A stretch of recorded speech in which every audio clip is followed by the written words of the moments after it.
2026 সালের শিক্ষাবর্ষ শুরুর সপ্তাহ পেরিয়ে গেছে, অথচ এখনও চাঁদপুরে অনেক শিক্ষার্থী পায়নি সরকারি বিনামূল্যের নতুন পাঠ্য বই।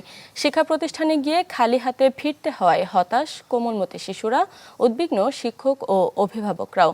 আলিমরান শোভনের তথ্য ছবিতে ডেস্ক রিপোর্ট। সানশাইন আটা ময়দা সুজি, ভালোবাসায় তৈরি।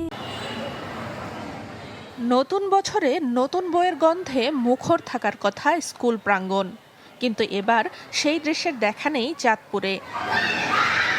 বিভিন্ন স্কুল ও মাদ্রাসায় বই নিতে এসে খালি হাতে ফিরছে শিক্ষার্থীরা। এর মধ্যে অন্যান্য শ্রেণীর শিক্ষার্থীরা 4-5টি বই পেলেও কোনো বই পায়নি অষ্টম শ্রেণী ও ইংরেজি ভার্সনের শিক্ষার্থীরা।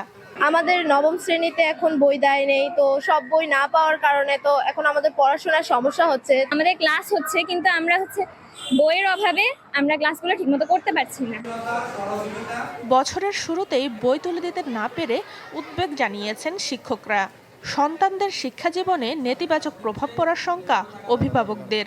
বেশ কিছু বই এখনো ছাত্রছাত্রীরা পাচ্ছে না। যদি দ্রুত সময়ের মধ্যে দেওয়া হয় তাহলে তারা তাদের যে পড়ালেখার যে গ্যাপটা সেটা দ্রুত পোষায় নিতে পারবে। এই যে মনোযোগ নষ্ট হচ্ছে, নতুন বইয়ের যে আনন্দটা এটাই বাচ্চারা পাচ্ছে না।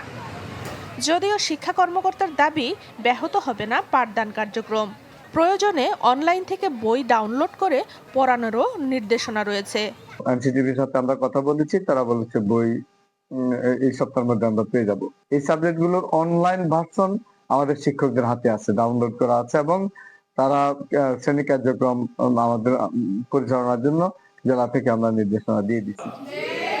চাঁদপুর জেলায় মাধ্যমিকে মোট বইয়ের চাহিদা রয়েছে 31,91,000, যার বিপরীতে 7 জানুয়ারি পর্যন্ত বরাদ্দ মিলেছে মাত্র 15,37,000, যা মোট চাহিদার প্রায় 47%।